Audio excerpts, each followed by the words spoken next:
Hello, this is Jim Thornton. Thank you for joining us for another edition of the LaGrange Mayor Show. I'm delighted this week to be joined by Dr. Brian Shumate, the Superintendent of the Troup County School System.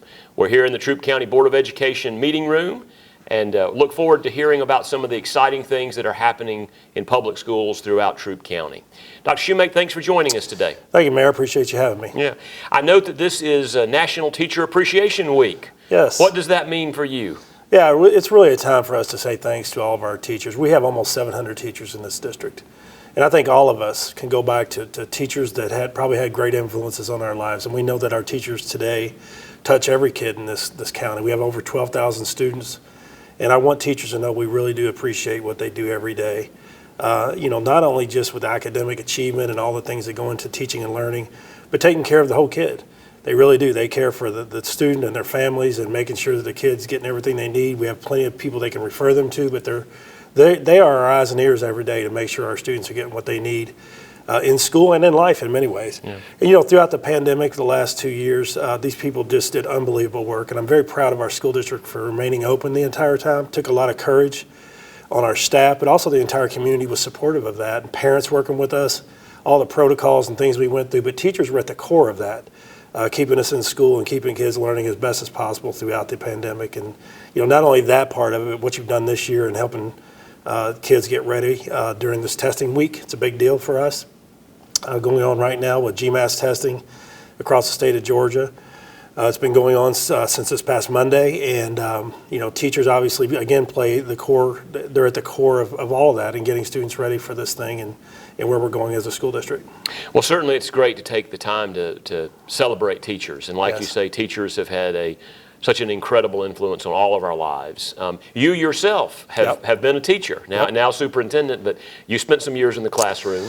I did. I was a high school math teacher. Taught everything from Algebra 1 to calculus, and enjoyed that. I had a great high school math teacher that actually influenced me to become a teacher. But not only was he a great teacher, he was a mentor. I ended up doing things for him outside of school, worked at his house, and he became a mentor of mine over the years, and I still do talk to him occasionally. But nonetheless, I became a math teacher and spent some years in the classroom, which really laid the groundwork for everything I'm doing now. And you married a teacher. Yep. We were young and going to college. I started off as an engineering major, changed my major to mathematics, and we were dating at the time. She was going to become an elementary teacher, and I thought 2 school teachers were rich, and we were. We started teaching right after college, got married, and having kids and doing all that, and our careers have been very parallel in many respects in education. She's been an educator for a long time, as long as me actually, and still works part-time in the business.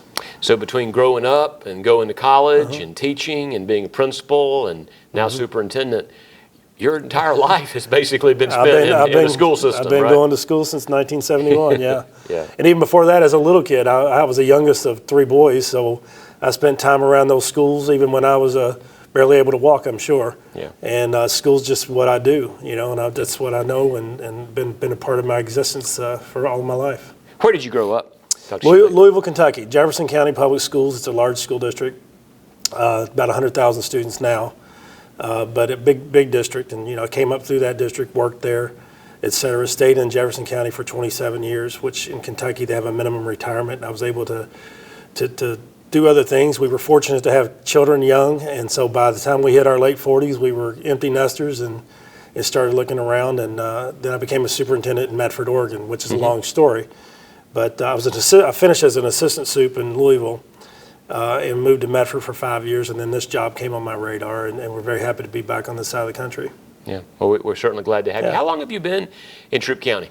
3 years. 3 years. Finishing my 3rd year, and had a great time. We've done a lot.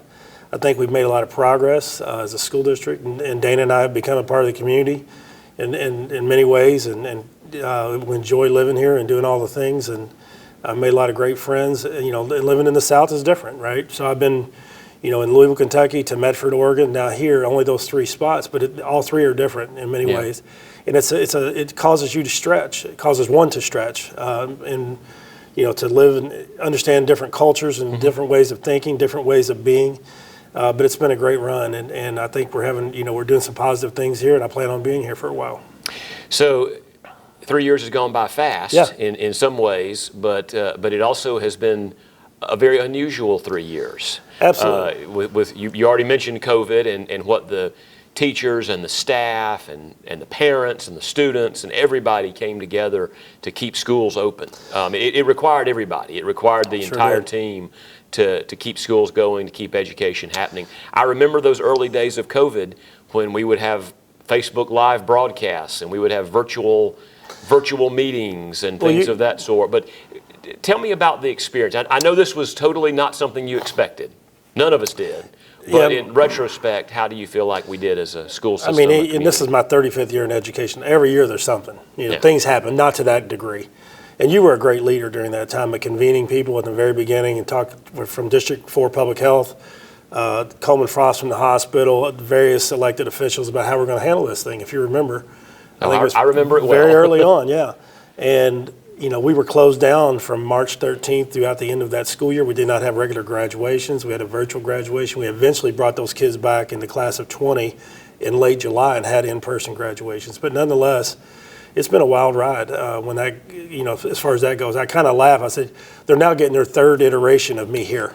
The first iteration, 1.0, was just getting to know the community and getting out and about and becoming a part of all the committees and different things I was involved in and making some changes inside the school district, looking at the culture and how we can really improve, kind of setting the stage for where we're going. Then all of a sudden the pandemic hit. So you spend another year and a half dealing with that. Yeah. That version. Now I think in this third version of where we're headed is really focused on academics and curricular alignment, making sure we're teaching to the standards of the state of Georgia, and really pushing on teaching and learning so we can really improve our test scores and our academic performance. So while that was tough to deal with, and it did take a lot of people, we had support from faith-based organizations opening up their churches for us to have internet access, various nonprofits, parks. Many people chipped in to try to help our kids be successful when they didn't have internet access, if they lived out in rural parts of the county. All the government officials, including you and the county folks and West Point and Hogansville folks, and all super supportive. Everywhere I went, people were thanking me for being in school. All of our industry partners.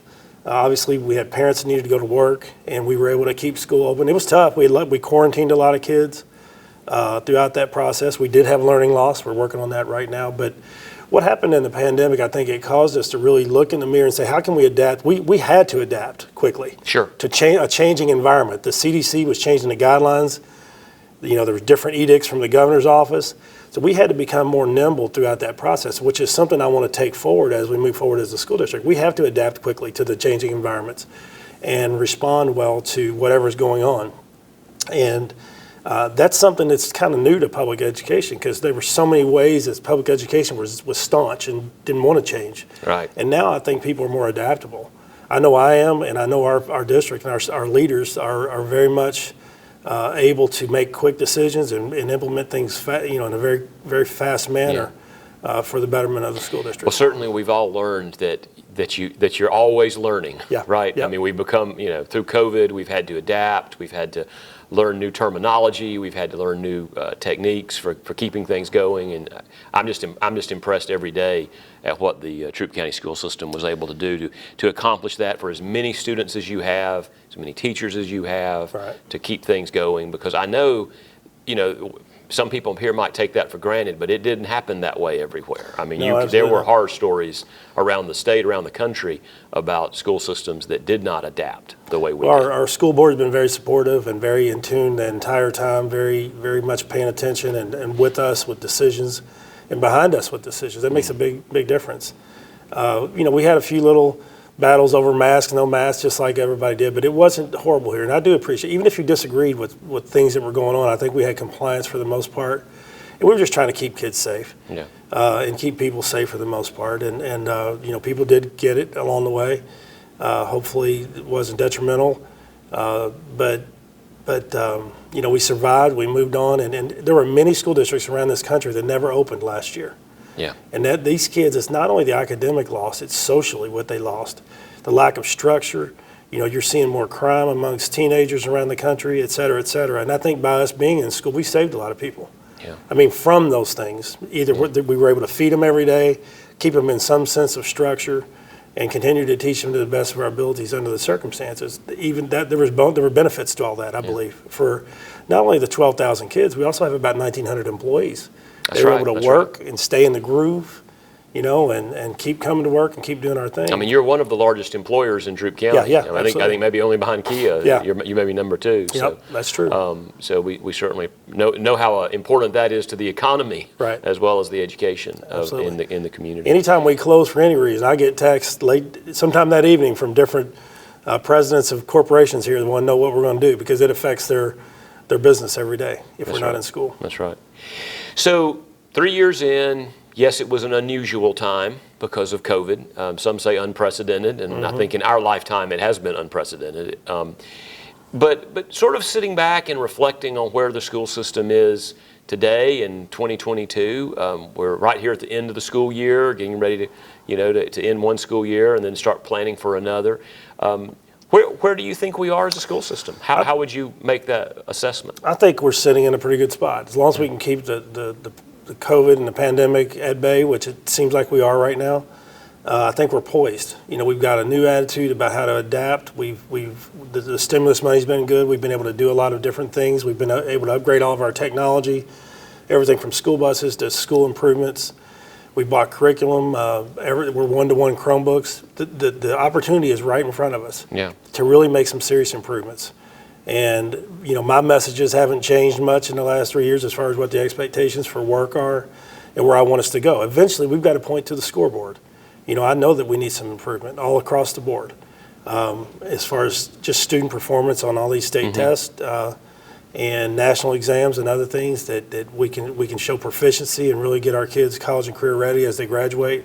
Making great progress with our pathway development at the high school level in partnership with West Georgia Tech. We created the Career Center, which is allowing, it's going to continue to improve graduation rate. That was already on the upswing before I got here. We're still ahead of state average, but we got a long way to go with other academic metrics to make sure that we can point, because we have everything in front of us to really move forward. And I will, as you asked that question, we just went through a strategic planning process starting last summer, and we finished in this past December, and identified 6 core values as well as 5 strategic goals that we're trying to budget around and continue to talk about and make those our real priorities as we move forward. So that was a very inclusive process with people in the community, and I think it's going to give us a lot of traction as we head down the road. I'm looking forward to this fall. Do you feel, you mentioned the support you received during COVID from the community, and obviously there was, we all had to kind of pull together to make things happen. Do you feel general support from the Troup County community? I do. I'm involved in a lot of things already. I mean, it's been, from the Rotary to the Chamber of Commerce to the Troup County Strategic Planning Board and other organizations, our community college, LaGrange College, Point University, all these people, and then all the business and industry partners, all the nonprofit folks in town that do great work. But in general, people are pulling for us, And I just gave a speech this morning to our principals in this room about that very thing. We've got to continue to improve on test scores and what we do for all kids. Our enrollment's increasing. That should tell you something. I believe that people vote with their feet, and if our enrollment is continuing to go up, even during the pandemic, went up, when other public school districts around the country are struggling right now. So our funding mechanisms have been good. We're in pretty good shape in that respect, and we've got everything we need to be successful. But the support of the community has been huge. And of me personally, when you come to a community and you're brand new, you don't really know anybody, it takes time for people to learn to trust and what are you all about and where are you from and all that stuff. But I try to be the same no matter where I am and who I'm with. You get what you get. I'm a very down-to-earth guy. I like to talk to people. I like kids.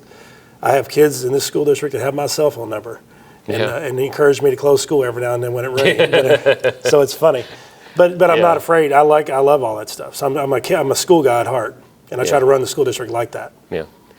So you work for Board of Education. Yes. And you mentioned them, and I think actually you 3 of your board members are up for election this month, but they're all running unopposed. Yes. So I think that's some vote of confidence that continuity of Board of Education is a good thing. Yeah, absolutely. Reverend Alan Simpson's our longest standing board member, I think over 10 years total, and he's running again unopposed. We appreciate his service. He's been a steady hand throughout that entire time with different board members and different superintendents.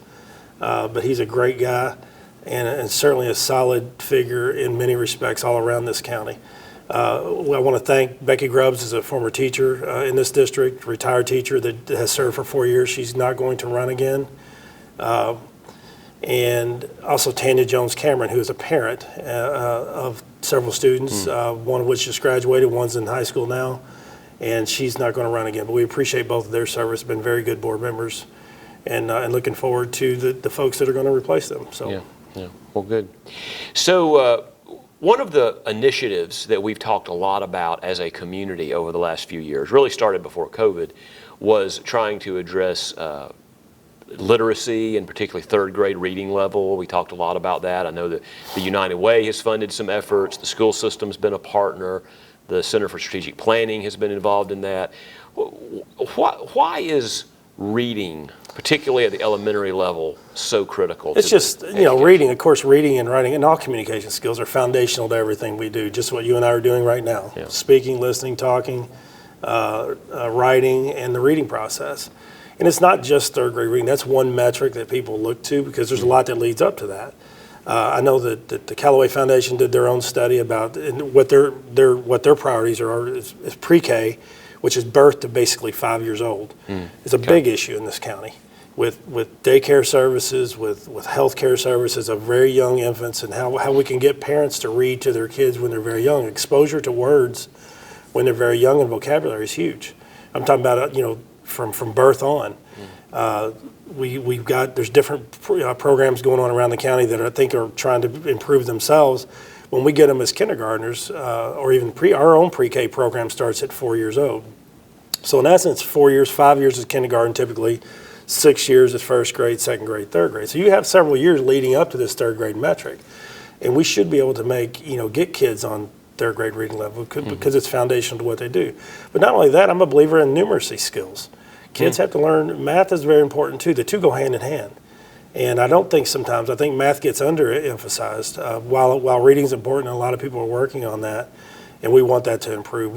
But what we're working on right now in that vein is coherence around the district to make sure that if I'm a kindergartner at any one of our 11 elementary schools, I'm getting the same curriculum being taught across the board, so that if a kid transfers schools, they don't have to enter to a new curriculum. That's one thing I talk about all the time is curricular coherence. We're working on that in a big way right now, and then all the teaching strategies that go along with that to make sure kids are reading on a third grade level. So it's because it's like buttoning the bottom of your shirt. If you get that bottom button wrong, by the time you get to the top, it's off, right? Yeah. And we got to get those first couple of buttons going in the right direction, and then we can progress on through our career. So graduation rate is not just a high school thing. It starts early. Yeah, it's a 13-year young. process, right? It's not high school people will get them for 4 years. There's a lot that goes on, and we need to make sure all that improves along the way. You say numeracy is just as important, and think about numeracy. You are, of course, a math teacher yourself. How do you measure that? I mean, we talk about the measurements of reading level, we talk about third grade reading level and so forth. Is there a standard measurement for like math? On the GMAS test, there's an ELA test and there's a reading test, two different things. Okay. English language arts. Math is also assessed from 3rd through 8th grade on the GMAS, and again, kids are taking that right now. And all those basic math skills that one would expect. And I'm a believer in math. I think that every kid needs to take math all the way through their high school career, including senior year. They need to, because if you go to college and say, I'm not good at math, you just cut out more than half your majors. Right. And the career choices you can make, right? Yeah. So math is also a gatekeeper to successful adulthood. Not that you just want to do math all day or want to become it doesn't mean you're going to become an accountant, but the process of doing math and the analytical skills that it takes are part of the brain development. If you can do math well, you can typically it helps with reading skills, and vice versa. Oh, sure. Those things. So I don't, I just think that sometimes we underemphasize that in our country. Yeah. So while I certainly believe reading is foundational to everything we do, and we want to improve in that respect, and I believe math should go with it. So you talk about pre-K, how that feeds into the elementary levels and the third grade scores, and then moving on up into middle school and then high school graduation rate. But of course, one of the things that we spend a lot of time as a community thinking about is how to create career pathways, and you mentioned some of those. What we have, of course, the Think College and Career Academy that was founded here a number of years ago. You mentioned the Career Center. I know you work closely with West Georgia Technical College and the other colleges in the community. Right. How do you see? Are we making progress in that career pathway development? Yes, I'm a firm believer. People say it's a term I coined at some point called a place for every kid. And because I've been a high school principal and high school assistant principal, and I know what kids look like when they become disconnected. They check out emotionally. And it doesn't just start in high school. It starts happening earlier than high school, but it manifests in high school, right? So where kids start saying, I don't want to be here anymore. So we have to have a different kind of place for all those different kind of kids. So pathways are a part of that. You can have all those pathways in the arts, right? People love to talk about the arts.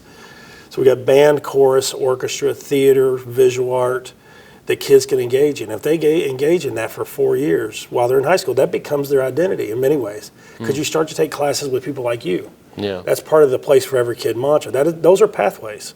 People typically think of CTAE pathways, like career tech pathways, but everything's a pathway. You could be a math kid. You could be an English kid. You could be a science kid. As long as you affiliate with like-minded kids, you have caring adults, and things to look forward to and get ready for. So ROTC is a good example. Being in the band is a good example, right? Those are pathways. Okay. Now, CTAE pathways are more associated with things like, with the technical skills like automotive, machine tool, could be plumbing, electrical, construction. It can be other pathways like visual. What am I trying to say? Graphic design. Yeah. Consumer sciences. It could be healthcare pathways. Think has the mechatronics pathway. And then West Georgia Tech is bringing a whole new set of pathways. They're actually working on creating some new things like a lineman program. They have heating and air over there. Welding is one. And the Career Center located on Fort Drive, the primary, we have now expanded into the main building at West Georgia Tech. So if a kid doesn't want to go to the regular high school all day, they can go to Think for half a day. That's one option. Or they can go to the Career Center for half day or a whole day and start to embark on technical skills at West Georgia Tech and pursue an associate's degree while they're in high school. Those are true pathways all the way around.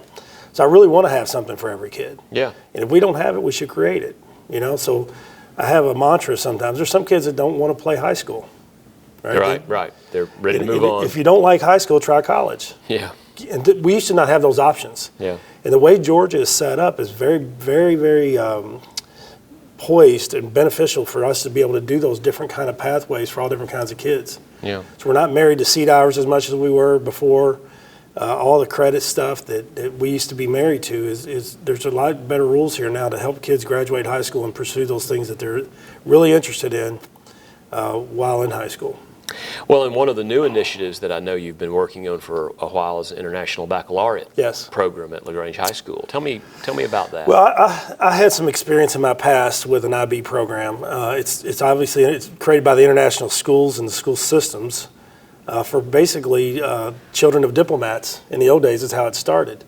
And, it's very much a different way. It's a high academic program. It's not in competition with AP. We're going to try to make it work with AP.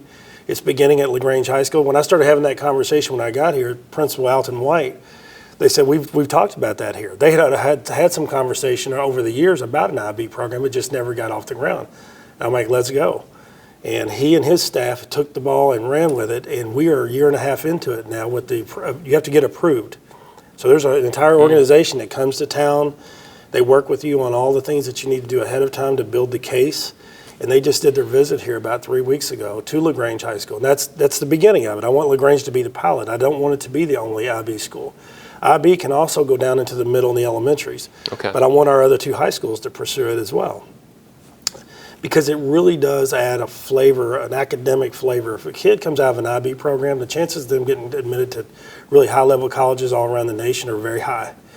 And it's a small group of kids. I think he had 56 applications for the sophomore class, current sophomores at LaGrange, who are rising juniors, to enter the program next year, and they're building their master schedules around those kids. It's a very diverse group, I'm proud to say. Equity is one of both our values and our strategic goals. We really want to improve our diversity in all of our programs. Yeah. From all of our gifted programs, and IB is one, and the amount of kids of color that have applied for that and been accepted is really, really, really impressive. So I'm excited about the IB program. Yeah. It's an entire academic process that the kids will undergo for 3 years, and they can actually graduate with IB certificate on their diploma, which is a huge resume builder.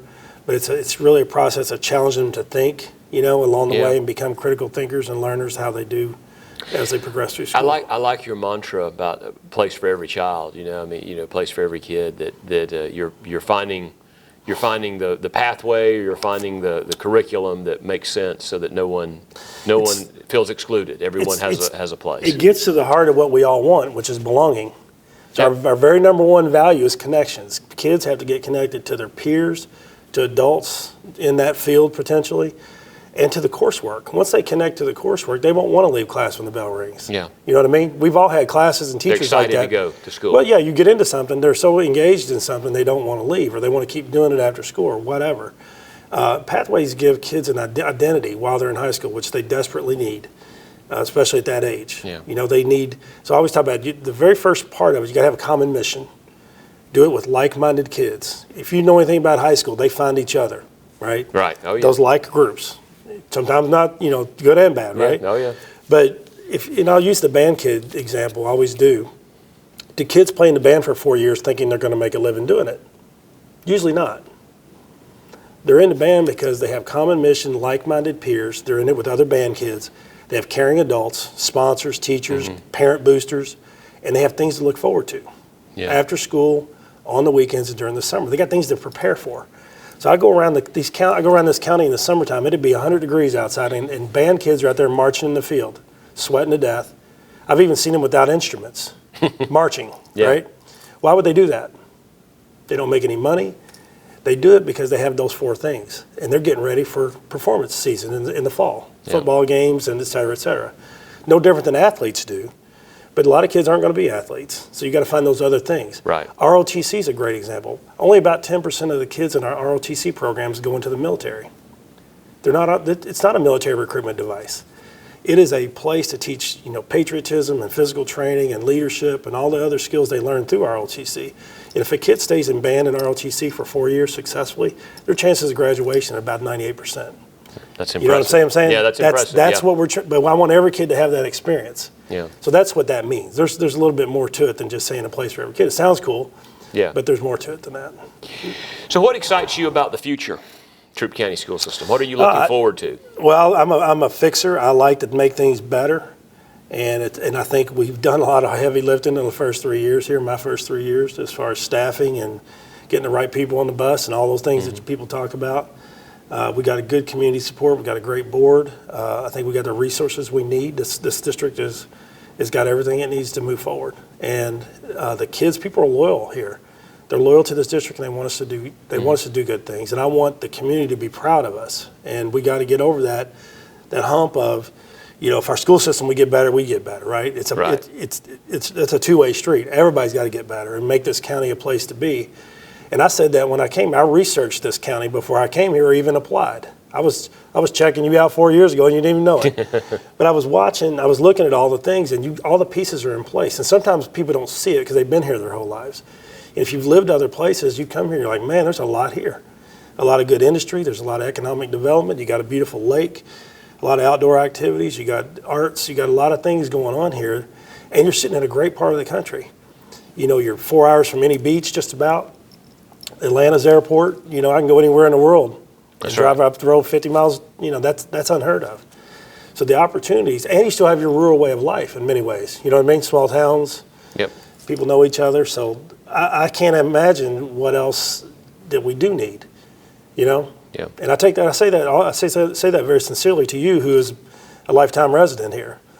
And I think you realize it and talk about it a lot, and that's the very same vein. This is from an outsider coming in who's been around a little bit and says the very same things, not only here in town, I say it to other people around the country. It's a cool place. Yep.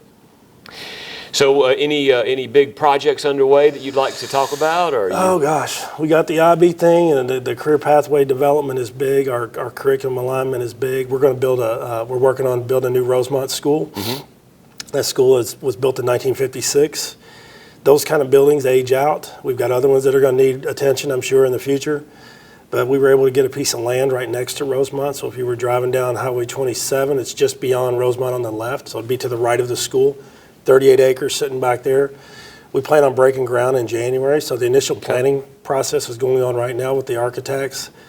We're going to be doing a construction manager process here soon and be going out to bids. We hope the construction costs stay under control. The amount of inflation we've had that everybody talks about in the world right now, but just a box of paper is 60% more than what we were paying for. Diesel, you name it. I mean, anything that we're purchasing right now is 50 to 60% more, it seems like. Yeah. Construction's going up as well. We hope that it levels off and goes down a little bit by the time we start breaking ground and doing actual work. But it's going to be a very nice building built for 850 kids, because I think that, you know, our county is due to grow. There's lots of development. Yeah, I think that's right. I've been meeting with your folks, with the county folks, with Hogansville folks, about the developments that are going on in those communities, and where we might be adding kids and where we might need new space. We don't know if that's additional space on a current building or actually a new school down the road. It's going to happen. Yep. Whether it's next 2 or 3 years, I don't know. But there's some speculation we could have a couple more thousand kids within 5 years if everything's built out the way it's planned. So Rosemont's going to be a great new project. We also got a lot of projects going on at Callaway High School, different schools around town, and our buildings and facilities compared to many around the country are very, very good. You say you have to be adaptable, right? Yep. We adapted through COVID. We're going to adapt through future growth. And find other future opportunities to. You all have had a lot of good conversations about building infrastructure and zoning and all the things, and bringing more industry to town. We have to have workers. I get a lot of people in this town tell me I got to have workers. Oh yeah. And you know, it's everybody's job. We want to produce them, but we're only graduating about 800 seniors a year, and many go to college, go off. Some leave town, but the pool, we got to make sure these kids are ready to go. Yeah. And they realize there's really no excuse in this county. You have opportunity all around you to take it. We got to get them to take advantage of that. We're right here at the end of the school year. Any words of wisdom for the students as they go into the summer? No, we just need to hang on and we got testing coming up. AP testing will be in May. Graduations will be at the end of May, and I think we're on a good track. We try to open our schools back up. We've been without masks, obviously, for months now, and trying to open up to family events and field days and things like that with some limitation, mainly just because of space. You know, we don't have enough space to bring in. But I think parents are hungry to get back in the schools, and I understand that. But they've been very patient with us because we really had no visitors for a long time. Yep. But that was part of us trying to keep everybody safe. You know? Sure. And but all the springtime activities are fun, and proms are coming up, and just had a prom this past weekend actually. Yeah. And you know, all the things that kids should experience. I'm sorry the class of 20 didn't get to experience much of it. 21 did, but on you know some limitations. But it's been fun to watch them get back and do the normal stuff and have fun here at the end of the school year. Yeah. Summer will be here quick enough. Well, I know you have to work through much of the summer, but I hope you have a good summer and look forward to a great new school year in the fall. Give everybody a little time off. I mean, you know, and then we come back at it by the end of June. We'll be back rolling pretty strong. So people here work hard and they're very loyal to this district, and I appreciate all of our employees. We got a lot of good people doing a lot of great things, a lot of support staff. That just make this thing go around every day. We're always looking for employees. If you want to be a bus driver, food service, paraprofessional, any of those things, just like everybody else, we need them. We hope we don't have a teacher shortage.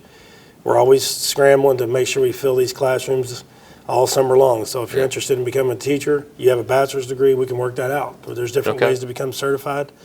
Sometimes we find retirees that just retired out of their main profession and thinking about substitute teaching. Give us a call. We'll be glad to talk. Okay, good. Yep. Well, thank you for what you do, yes. Dr. Shumate, for you and your entire team. Appreciate it, Mayor. Appreciate what y'all do. We all know the value of public education and are there to support the Troup County School System any way we can. Appreciate you having me. Thank you all for joining us for another edition of the LaGrange Mayor Show. We'll see you next month.